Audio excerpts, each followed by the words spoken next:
Thank you, everybody, for joining us. Noland, really appreciate you coming all the way to Dubai to share your story. I'll summarize your story, and then you can kick things off. 10 years ago, you had a freak accident.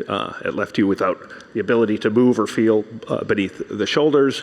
You heard about Neuralink, Elon Musk's famous project. You didn't think you'd ever be considered. It sounds like you kind of joked in your introductory notes to him. It turns out they were looking for a needle in the haystack, somebody who was healthy, somebody who was sharp of mind, and somebody who was willing to be the first patient. You're the needle. Tell us what a difference it's made, and tell us exactly what happened, how it worked. You have a chip with little threads planted in your frontal cortex. Mm-hmm. Yeah, so like you said, I never thought I would be selected, ever. I had applied for quite a few studies, spinal cord injury studies, things of that nature, a big database, and I never heard back. So something with Elon Musk's name attached to it, it just seemed like a different world. I never thought I would be in this position, but I guess they were looking for someone like me. I don't know why. I don't know what that means exactly. But yeah, so how it works, like you said, I have a chip that was implanted onto my skull, and there are 64 threads with 16 electrodes on each thread. I think that's about right. Implanted in my motor cortex on my left side of my brain, specifically correlating to my right hand movement. Obviously, I can't really move, but all the signals are still there. When we did an fMRI, it's just what lit up most on the scans. And so now I can control the computer with my thoughts. That's kind of the very basic level of it all. Yeah, it's... And as you control the computer with your mind, what types of things you're doing? You're obviously proficient at video games. What other things are you doing with your mind? Yeah, so video games came first. It was something that I had a passion for before my accident. I had a lot of fun playing games. It's one of the first things that I did after I got full control of the Neuralink. I just played video games for hours, and it was great. But over the years, not having spent a lot of time playing video games for 8 years, I quickly moved on to other things, how I could improve my life, what I could do now that I couldn't before. Controlling a computer, I think a lot of people take for granted what they're able to do, what they can do with just a computer. For me, it became reconnecting with the world in some way, whether that's through social media or texting or emailing. I just was reconnecting with my friends and family and people who I had never met, doing interviews and all sorts of things, and I was scheduling everything. And then moving on to starting a business, what that looks like. Am I capable of it? And it turns out I can do a lot more than I thought I could. And then going back to school, I had my injury couple months after my senior year of college, and I was a terrible student then, so I didn't finish my degree, but I decided to go back to school. So last semester was my first time back. I took 22 credit hours. I got a 4.0, so I was much more capable than, like I said, I thought I was. Went back for neuroscience because it's something that I am very interested in now, and maybe someday I'll continue that and get some sort of a master's and PhD and be able to affect the field a bit more than I am now. Thank you so much for sharing. It's amazing. Sheriff, you brought your product to the stage. They're in your shoes. When we think about Nike, we obviously think about apparel. We think about what's on our feet. You have a new technology that embeds on the bottom of your shoe called Nike Mind. I guess Nike Mind 2. It's about $90. What does it do? Basically, there are, I have to show if that's okay, there's 22 nodes under this shoe that basically moves independent from the sole of the shoe. What it does is it activates the sensors under your feet. Inside your palms and under your feet are the most sensors in your body. And when you wear a regular shoe, all those sensors feel the same thing, so no data is transferred to your brain. But when you walk on these shoes, they individually activate those sensors and send data to your brain. As a result, you get brain activity. When you walk around wearing these shoes, you get up to 15% more brain activity. What it does is it makes you feel more present. And at a time that we live in where there's a lot of distraction around you, all the devices, all the data that we're receiving, all the information from all sorts of all kinds, being able to be present becomes more and more important. And not in an opposing way, but in a complementary way. So the idea is actually, as we move forward, we see two patterns. You know, you're either a distracted human, or you're either a person who's able to train your mind and be more present as well. So this product kind of helps you be more present and be more in the moment and feel the surface that you're stepping on. And that's a really important contrast to everything else that's working for you in a different way. So if we switch shoes right now, I would feel instantly different, instantly? Instantly, yeah. I would, you know, we should try it. I don't know if the stage is the place. We won't. Yeah. Amazing.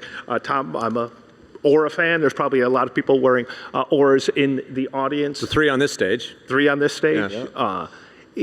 Give us the state of the technology, what we'll see in the next year, and we'll save for later kind of the more futuristic dimension of it. Well, the Oura Ring is a powerful biometric sensor that you wear continuously. There's a software application that makes predictions for you. And I think the thing that's most powerful about what Oura is doing is that on one hand, we try and modify your behaviors by telling you things that you don't know.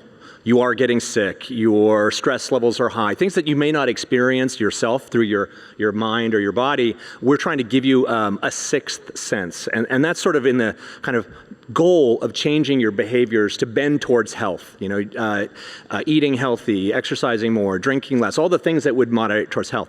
But where it gets really interesting is when we're making predictions. You told me before we got on the stage that, you know, you had been told many times when you don't know you're getting sick and Oura informs you that you're getting sick, you have a chance maybe to not, you know, kiss your child and infect them, or maybe you rest and you don't actually get a full-blown sickness, you get a less sickness. And I think that capability, it can happen on a micro level, like 2 days from now, you're gonna be sick and you're gonna wanna be sitting on the couch watching Netflix and drinking tea. But I think where it gets really interesting is when you can make a prediction that's about where you're gonna be a year from now, 2 years from now, 10 years from now. We can predict all sorts of things about the human body using the power of machine learning and AI, and we can use those predictions to not just make you healthier, but make the healthcare system healthier. In blood pressure is next. When will we be able to check our blood pressure with our Oura Ring? Well, we can today. And so we you know, everybody who has an Oura Ring today, we would be able to make an estimation of your blood pressure. Today we're running a large-scale observational study, 100,000 participants, where we're actually correlating what we're predicting and what's actually happening, measured through an independent gold standard. And I think for us, accuracy is everything. That's why we measure from the finger. If you measure from the wrist, you know, unfortunately, it's not as accurate. You're going to be gaining, you know, the noise that you gain from all of your bones and sinew here. So for us, being able to be accurate about blood pressure is critical. Why is that? Well, because blood pressure is a clinical measure.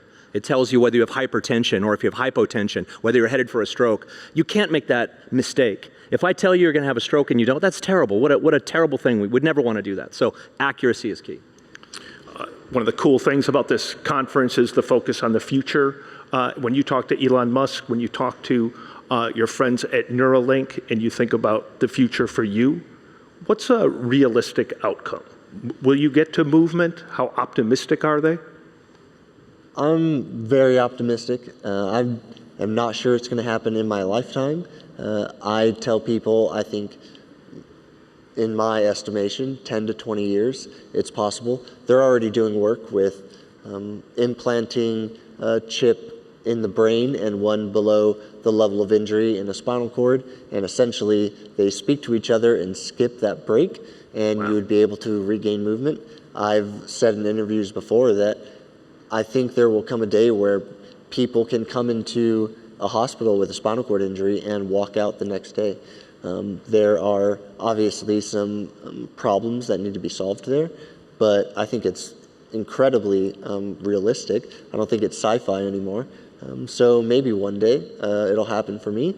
I'm not sure exactly what that looks like, how many implants you'll need in the brain. Obviously, I have mine in a very specific spot. You'll need more threads, you'll need more electrodes on different parts of the brain, but that is, I don't think, a very difficult problem. It's just about getting the surgeries done, and then someone would be able to walk again with the power of Neuralink. I think it's very, very possible. What's realistic in the next year or two for you that has you most excited, hopeful? I think it's just improving the device, being able to control more in my environment. The Neuralink uses a Bluetooth connection, so really you can control anything with a Bluetooth connection. I've told people many times that as things come off the assembly line Alexa compatible, I think someday it'll be they're Neuralink compatible. As long as the app is uploaded on the device, you would be able to connect to it and control it. So that's what I'm looking forward to, being able to just control more with my Neuralink. The wheelchair would be a pretty cool next step. I've told them plenty of times that I am more than happy to test it out when they figure it out and not near any bodies of water or traffic. I think that is a really cool next step for them. Very cool. When you think ahead 2 to 3 years, putting on shoes, putting on apparel, it carries the Nike label. What's it going to do that it doesn't do today? Well, we're working on quite a few things, but the ones that we've revealed recently, obviously, building a connection between your mind and your body is one approach. And then we have recently just introduced the amplified product that kind of amplifies your movement, so helps you walk a little bit faster, make your movements a little bit more comfortably. That's actually a piece of electronics, right? There's electronics embedded into it, correct. And then we've also just this week are introducing a new jacket that is inflatable with air, which you can adjust the temperature. According to the temperature outside, you can adjust the air of the jacket. Air is the best form of insulation out there, so you can adjust the amount of air inside the jacket to adjust your warmth. It's a different approach to including for frigid temperatures. Yes. Yep. Amazing. Amazing. And when you think about the ring a couple years from now, I've seen you in different interviews talk about sort of the doctor on your finger, or sort of the doctor with you all the time. 2 or 3 years, like what's happening with our wearables? Is it just a ring? Are there other devices on our body? And what are we doing with that information that would make our life better? I think interesting, there's a real thread of humanity that runs through all of what we've talked about. Your shoes bring you back to humanity. You're being recovered to what is a function that you love by the power of technology. And I think if we do this right, it's actually not about making you less human and more bionic or more technological. It's actually about making you more human.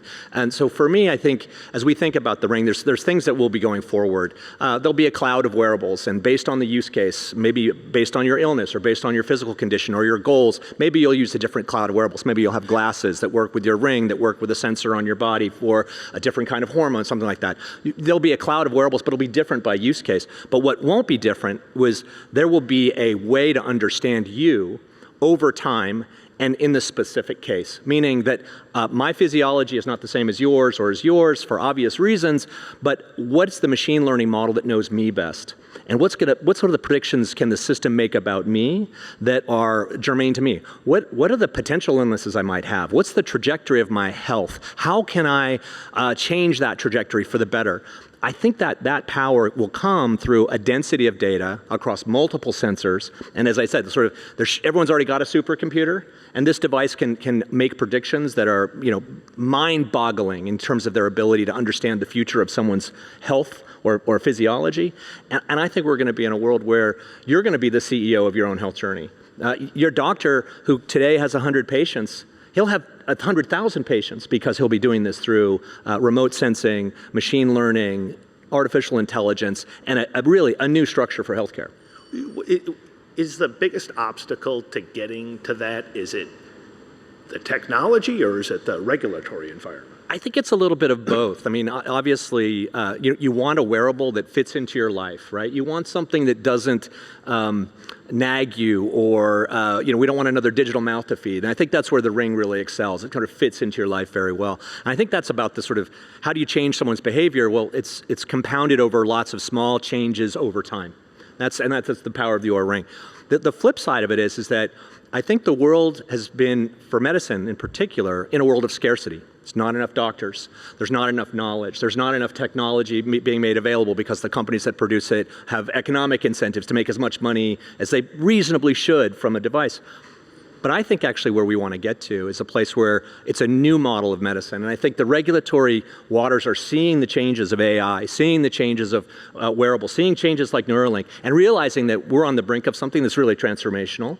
And that I think really the regulatory winds are going to shift to support this new model. Rooms full of people who are optimistic about technology, or at least realistic about technology. As we wrap, a lot of policymakers in the room, a lot of people building products, funding products, so we should be clear-eyed about the pros and cons. As you think about Neuralink, you think about your own journey, what should we watch for? What should we be careful of? You're literally on the cutting edge. Yeah, I think the human aspect is the most important here. We want to preserve the integrity of the technology and the product itself. We need to make sure that what we're doing is improving people with, say, disabilities first. We're helping them first, and then can come enhancement. I think that is a huge first step. We need to make sure that humans retain not just control, but their consent, and be able to give the right, be given the right opportunity to retain as much autonomy as possible through this process. I think that in a lot of ways, it can get out of hand with what governments and companies and different organizations want from the product. And what I always say, and what I think is nearest and dearest to my heart, is the people come first. And we need to make sure that we're helping them, and then we can talk about all of the things to come after that. So it's just a ethical dilemma that I think we'll have many, many more conversations about. I am more than happy to have these conversations with people because I am so close to the technology. I've seen it firsthand. I know that there are privacy concerns, and there are all sorts of different conversations about data, who it belongs to, and where we go from here. And I think that it really is just about making sure that we are serving people first, and not getting caught up in how much the technology can do so many different things, whether that's for the military or I guess just economic incentives. It's about helping people first, and I think that's where government should start. As we quickly wrap, what do you worry about the most when you're talking to your team at Nike in terms of, hey, now we can make you feel more present, I can give you a little robotic pad to help maybe your runtime improve. What do you worry about? It's not so much of a worry. I think it's honestly the opportunity that we see out there. Our founder, Phil Knight, always says, if you have a body, you're an athlete. And in the past, a lot of the data, the information, the technology that we had in the past was exclusive to a few select athletes. And now it's becoming more and more available to larger groups, and hopefully everyone in the future. And that is the opportunity. Everybody has now the ability to treat themselves, their mind and their body like an athlete, to perform better in their daily lives, not just for a basketball game or a football game, but in your daily life, how you can improve who you are through your physical activity, through your mind, through data. That's the opportunity. And the idea is, I think, being able to combine what we all do to actually shape a better future for ourselves, our bodies, and for the communities. Thank you all three for sharing your minds, your stories, your products. We really appreciate you. Thank you. Thank you. Thank you.